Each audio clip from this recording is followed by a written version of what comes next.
Hi, and welcome to Matchmove For Production by VFX Tutors. I'm Josh, and in this video we'll be moving on to shot MM005. What we will do first is just play through this shot so we can see what we're going to track, then we'll open 3DEqualizer.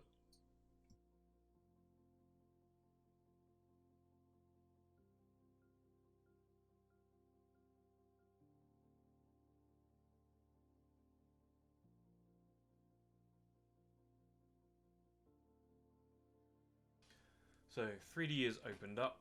This is our user interface. We have a couple windows here that we've gone through on our previous shots, and we'll continue to go through and explain what all these windows do. If you're not seeing this, if you're seeing a window like this, if you go to your environments, click on it and go up to basic, and this will give you the basic UI that will set you up for everything that you need to complete your shot. So the first thing that we need to do is load in our image sequence. So if you haven't downloaded the image, the data package, that's fine. You can follow this through with your own stuff, but I would recommend it because you're going to have all the data and everything you need to complete these shots, and it's all done for you.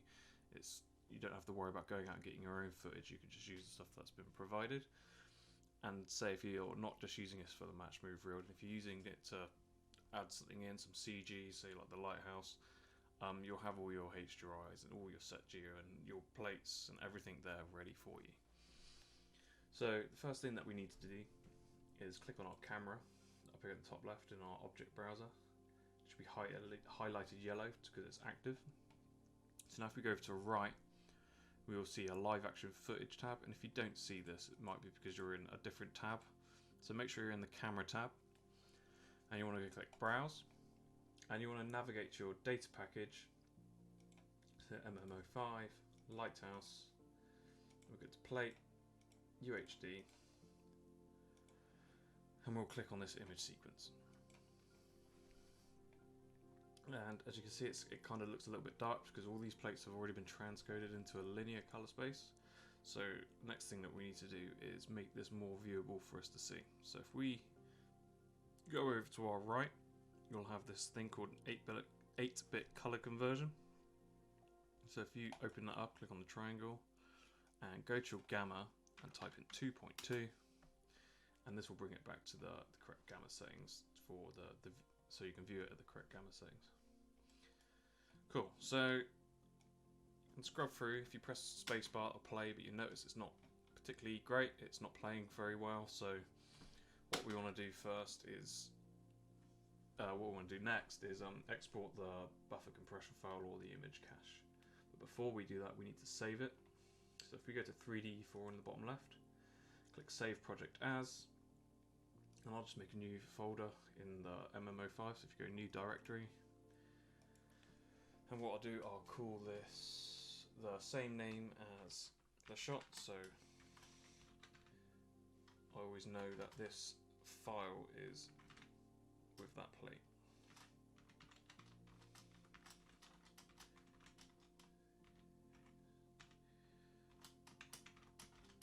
I'll just call it underscore cam v1, so I know it's a camera set, camera file. Oh no, that's what I've called the file, but whoops, it's okay, we can just copy that. We'll type it in here. Cool. So now we've saved out our file. We want to go to playback and export buffer compression file, and this could take quite a while, so I'll just fast forward through it. Cool, so that's that exported. So the next thing for us to do is to import our buffer compression file, and it should be much quicker.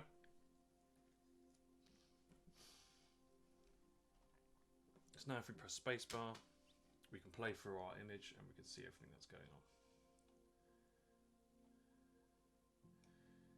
Just go through and see that seagull going past. Cool. So our first step is always to get our best lineup. So we're going to go through and we're going to pick a frame where we see the most out of a shot. So I'm going to go here. Frame 125 seems good. So if we go over to our point group at the top left, Click on a point group, click on the little triangle and drop it down. If you right click on 3D models and add new and import OBJ file. So if you go to your Lighthouse data pack and go to data, you should have a set geo folder. And if you go into set geo, you'll have a Lighthouse scan. So this will be a scan, it won't be a low res, it'll be quite dense. So like we always do with every single time we bring in a 3D model, once this is eventually loaded in, first thing that we want to do is, if we select it and we check it on reference only. So now if we go to F5, we can see that it's placed our camera, because we're always at the origin and this is where our geo is. If we click center models, it's not made it that much more useful, but it's moved it around. So if we hold shift and right click, we can push out from the geo. And we can see it's super dense. So if we left click, we can rotate round.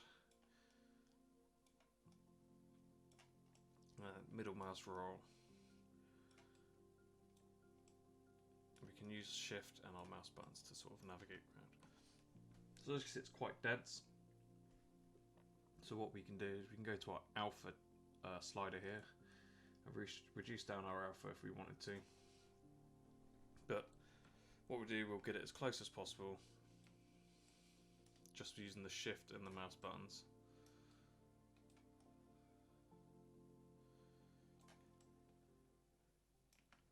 And I'll just click on full frame, so I'm quite happy with that. So what we can do, if we go over to our 3D model area and go to our texture mapping and click UV map, we could load in the texture from the scan.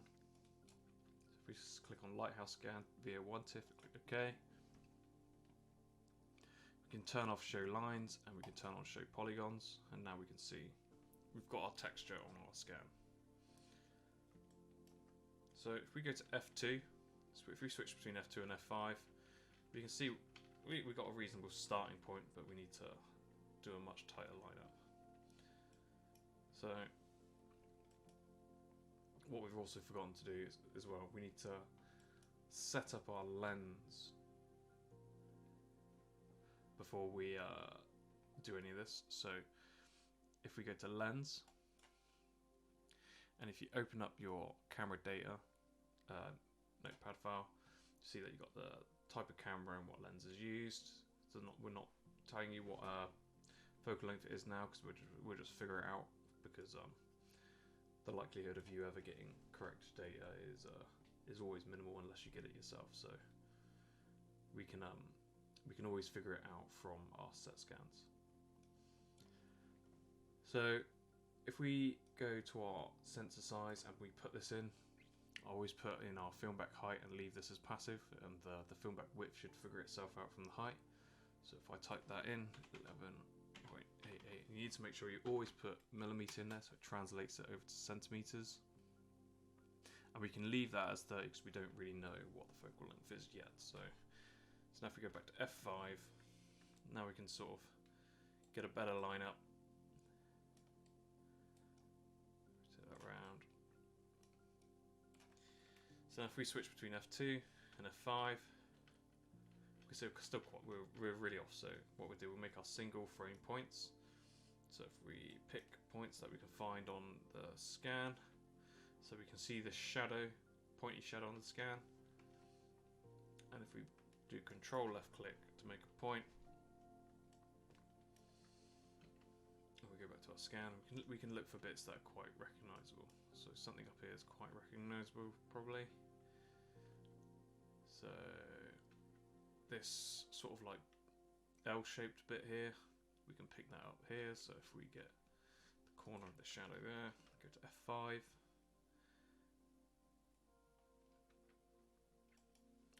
And we'll just lay some single points down first, and we'll just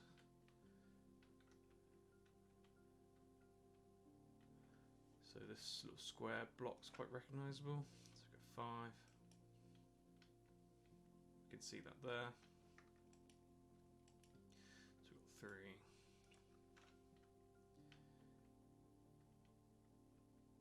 You can sort of see this dark patch here, which is there.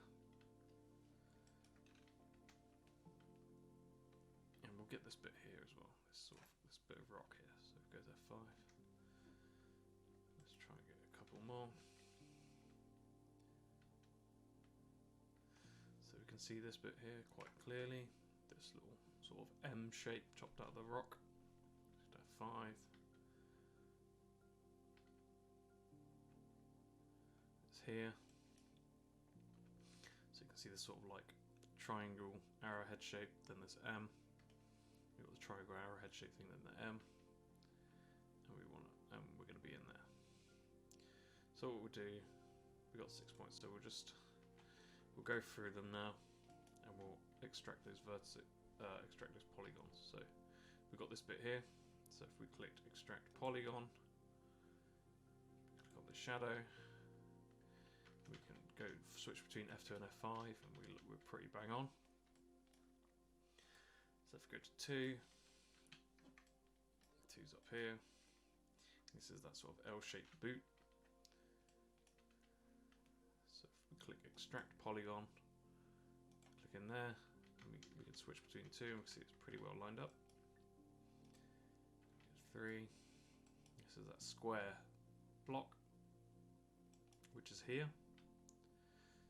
So if we click extract polygon, try roughly get in the center of it, and we switch between F2 and F5, we can see that we're right on top of it.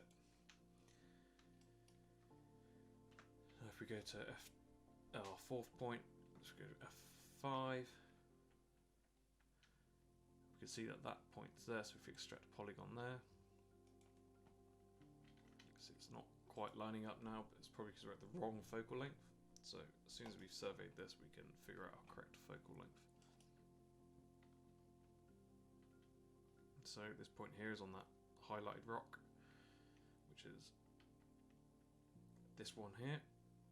So if we go extract polygon, go to that corner, and on our last one, we're in this triangle arrowhead shape and M. So if we click extract polygon, and we click where we think it is. So if we press Alt-C to solve our position, and we switch between 3D models, we can see that the focal length is completely wrong. So what we'll do, if we go to our lens tab, and if we go to our focal length and click on adjust. Now we need to go to Windows at the bottom left and open our parameter adjustment window, and you should have this window open. So you want to change this to adaptive and click adjust, and transfer the parameters, and it's given us a best focal length of 19.25. So if we go back to this window and press Alt-C, use result. Now if we flick between our 3D models, we can see we've got it really close. We've got it pretty close. So we'll just add a couple extra points in there. So if I can control left click on this point here, and we'll go to F5, make sure our model's viewed. So what I can do, extract polygon, put that there.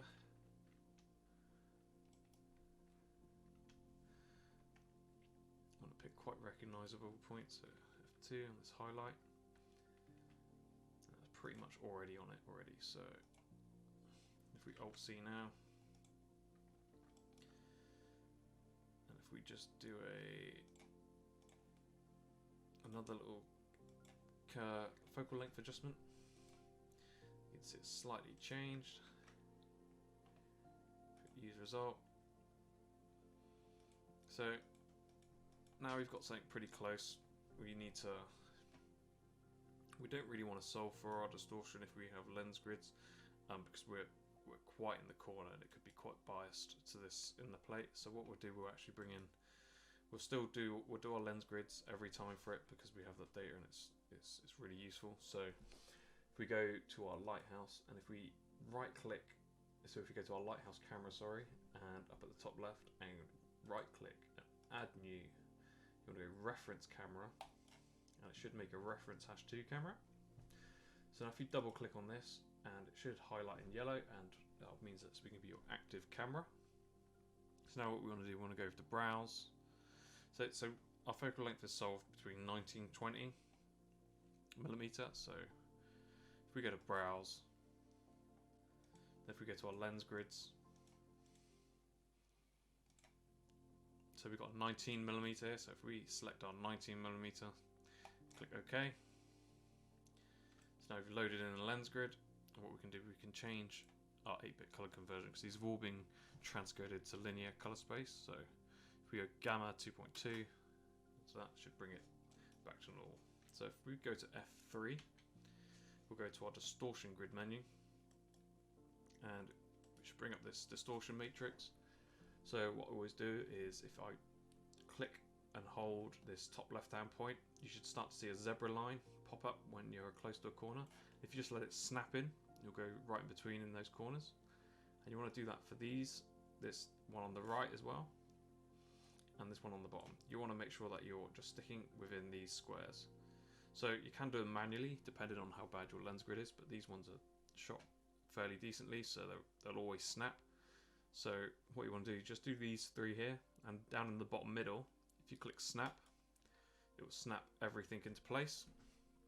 So now what we need to do, we need to fill out this entire lens grid with this distortion matrix. So if we hold Control and press up, we start adding more rows to this column in the middle. So you want to do that all the way to the top, right to the edge, and hold Control down all the way to the bottom. And same with Control left to fill out the entire lens grid to the left, and hold Control right to fill it all the way out to the right. If you go over by accident like that, it's not a problem, because it will automatically read this as these are disabled because they're not reading into the plate. But if you want to delete them, you can hold Shift and press right, and that'll get rid of them.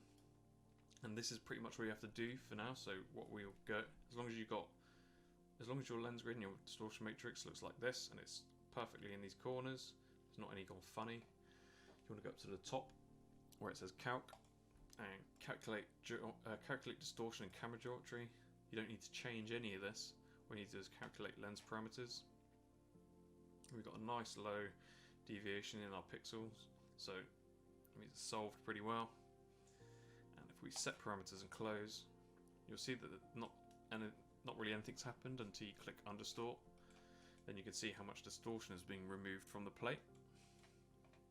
So we are pretty much done now with this lens grid. We don't need to come back to this unless we screw up our distortion, but we won't. So if we go up to the top left where it says Lighthouse BJ1, double click on it and go back to and make this our active camera.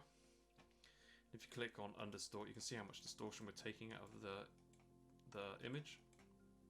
It's quite a lot. So now if we go back to F5, view our model, and if we press Alt-C to resolve,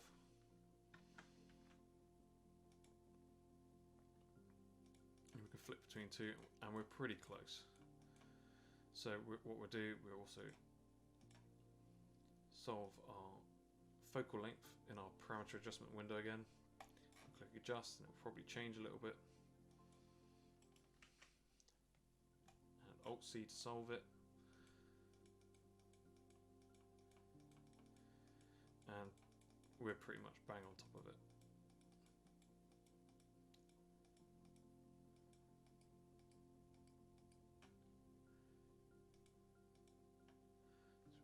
So let's add an extra one down here, see if this makes any difference. 5.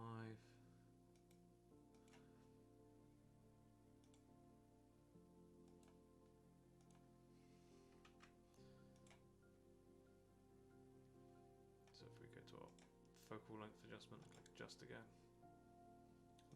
nothing's changed. So that, and what we can do is if we just look between, we can see it's pretty much bang on top. So what we want to do is if we go to store pose, that'll make a keyframe down here and it will remember that position just in case you lose it, and you can click recall. But what we'll do, we'll also, if we go over to our left in our point browser, we click the top one and the bottom one, click top one, hold shift and click the bottom one to select them all.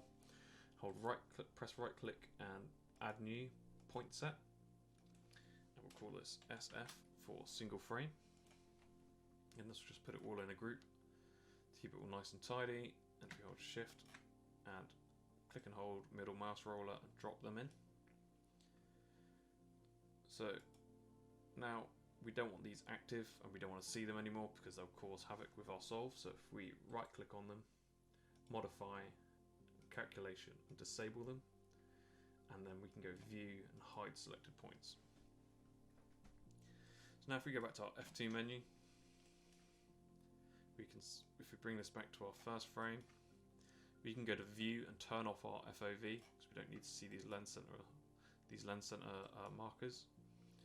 So I'm going to pick points because when we go to in our F5, we know that we've only got geometry for here, so we have to make sure that we track something in here, but also we need to track stuff here so it keeps it balanced. So I'm going to pick pretty contrasting points. So if I select here, click gauge marker and track. See, it's gone off to the side, so if we need to click center 2D and it will lock it on in that position.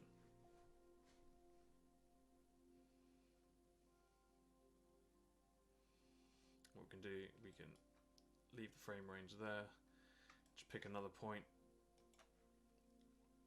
click gauge marker and track backwards. So you can go backwards and forwards with your tracks and not have to mess around with changing anything.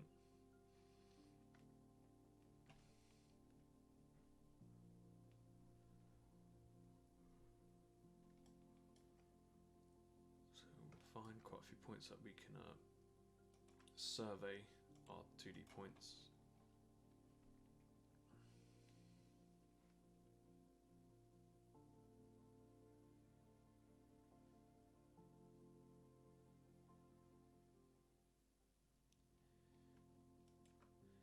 Control left click, make new point, gauge marker and track.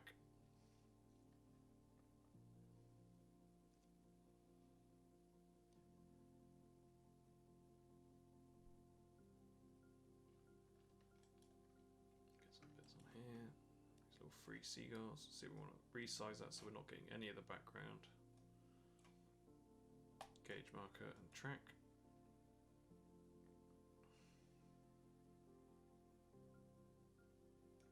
Off.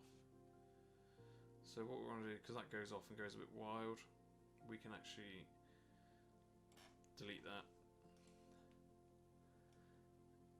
We can select something up here that we know that's going to be seen in frame.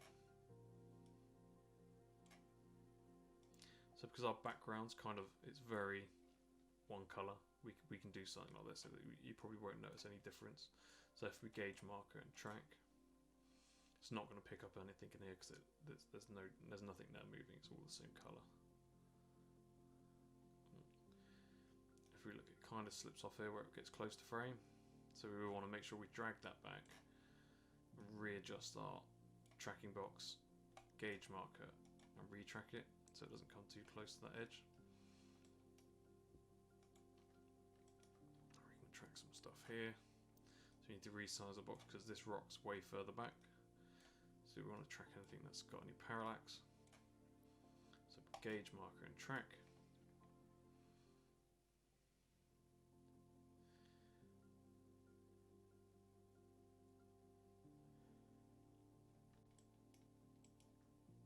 Let's track some stuff up here on the grass. Control and left click. Track. We'll use gauge marker and track just so it kind of takes a snapshot of the thing that you're going to track.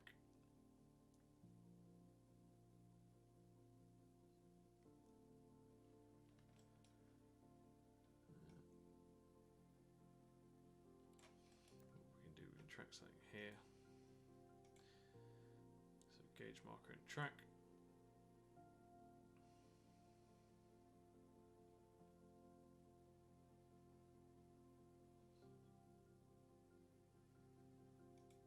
Stop it before it gets to the ink, so it's going to go off and we'll just end the point there. So if we select, we've got quite a few points that are on our rock, but we've got nothing here, so what we can do, we can track some stuff on this rock, gauge marker and track.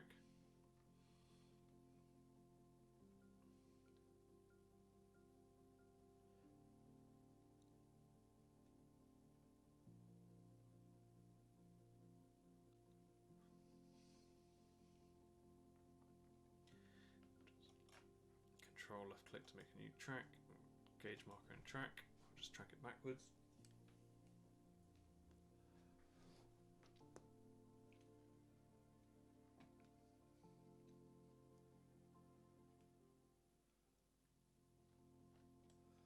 Cool. I think we're probably good. What we can do if we go to F5, and if we go to our red keyframe here where we've stored our pose, turn back on our 3D model, what we can do, we can hold Alt and left click, and we don't need to see our texture on here anymore. So if we select our model and turn off show polygons and put on show lines, we can now see our wireframe. So now if we Alt and left click and drag, we can select all the points that we've tracked over here, and we can go to edit, project points on 3D models, and we've got 3 of 8 that's been projected. So we can see which ones have been projected, but let's have a look at what the other ones that aren't. So sometimes you have to zoom in because of the clipping plane in 3D. So if you zoom, if they're not projecting on all the points, if you find the point that's not projected and zoom in and edit project point, and it should work. And you can see, because we've got such a good lineup, you can see that all these sort of rocks, all these bumps in the geo are lining up absolutely perfectly. You can see these lumps here, and all this stuff is an absolute, it's the best way to do your lineups if you can. Which means your solves are going to be really good as well. So we've got one more up here. If you go edit, project points of 3D model. Oh no, one more here. Project point of 3D model. So now if we press Alt C, we'll solve our camera, and it should open up this window, and this will be our keys.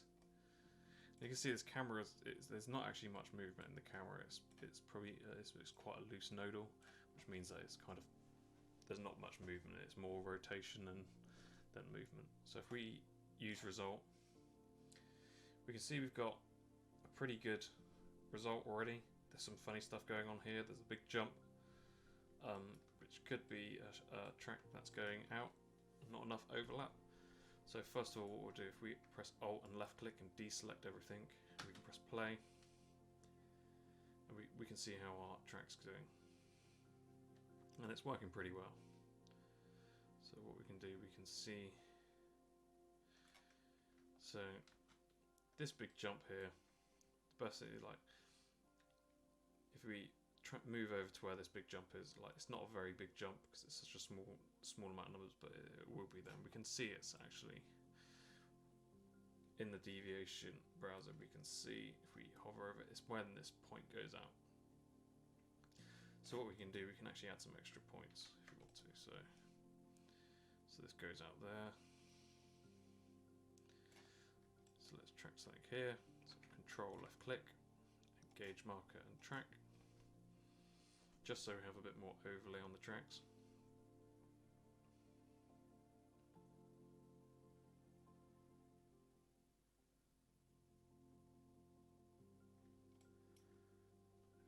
F5 and go to our lineup. Then we go edit, project points on 3D model. And if we press Alt C to solve again. So it's got a little bit better, but this, what we'll do first before we add any more points, if we go to our parameter adjustment window, if we clear that, and we'll adjust our focal length slightly and see if that makes any difference first before we do any drastic changes.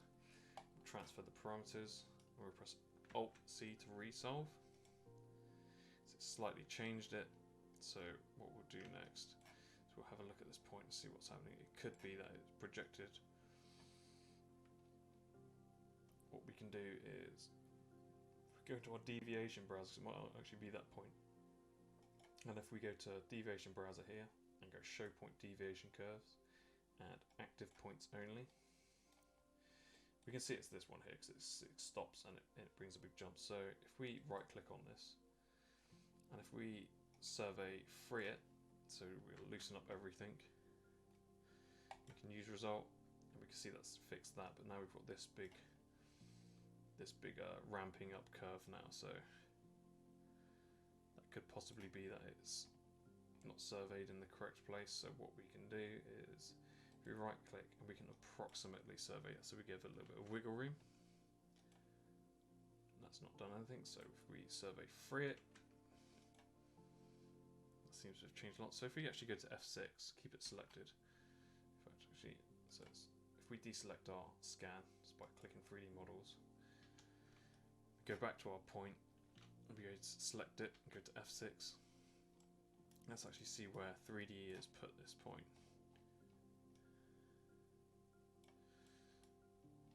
So because the shot has not got that much parallax in it, it's finding it hard to find this 3D the depth in the shot. So it's put it right into this hill. So what we need to do is if we go back to F5, we can project the point back onto it, solve it, and if we put it on approximately surveyed. In fact, actually, what we can do, we can survey free it, solve it, leave it free so it's not affecting anything.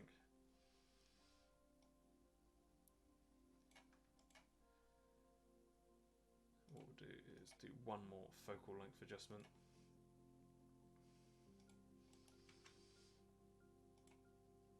And we'll just full frame it.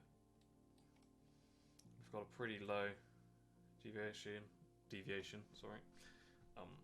It's pretty good. So what we'll do, if we just full frame it and press space, we'll just see what everything's doing.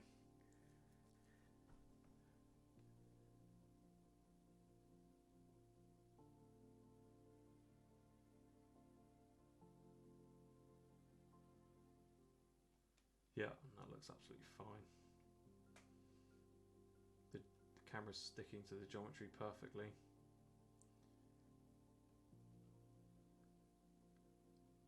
Cool. So if you press space and stop that, what we'll do, we'll save this. So make sure your scan is always on reference only before saving it. So 3DE4 and save project as. And I'll just save over the top.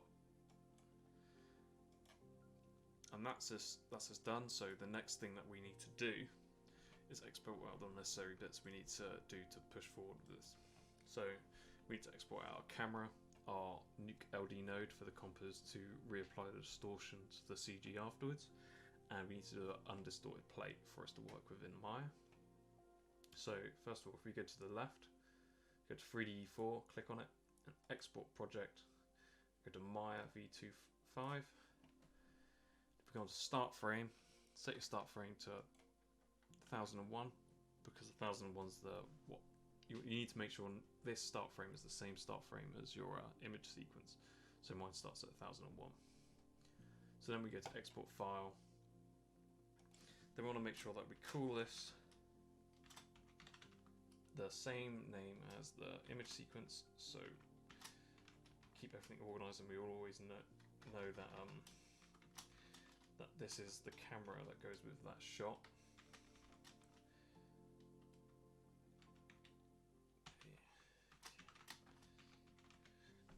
So we've got the image sequence name underscore cam v1. If we click OK and click OK again, and this will create a mail script for us to bring into Maya. So our next thing to do would be file, export Nuke LD node, 3D4 lens distortion node. So then if we click on the file name here, and we can stick it in the same place, and we call it the exact same, Lighthouse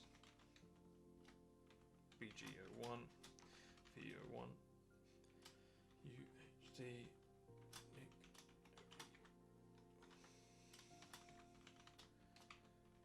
We'll call this plate name Nuke LD node VO1. Okay, we'll export that out. Then finally, the last thing to do is do our undistorted plate. So what we can do, if we go to 3D4 and open up Warp 4, and it will save. Then what we'll do, it will open up this window. So now if we go down to, if we click on source footage and click warped, and we can preview what our warp footage looks like, and if we click between the two, we can see how much distortion is being removed. So now if we go to our right where our destination footage is, if we click save footage, we want to leave this as OpenEXR. If we go browse,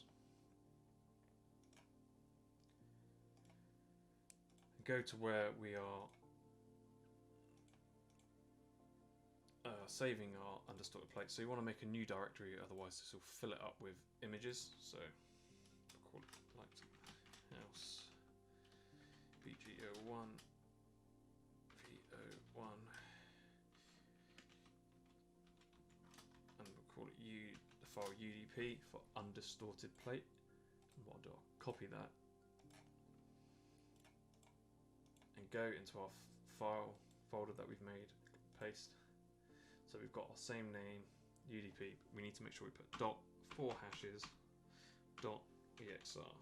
Otherwise, when you if you don't put that, it will just render off one single frame, and this will make it. This will tell it that it's an image sequence. So if we click OK, then the next thing we want to do is scale it, and we'll do 50%.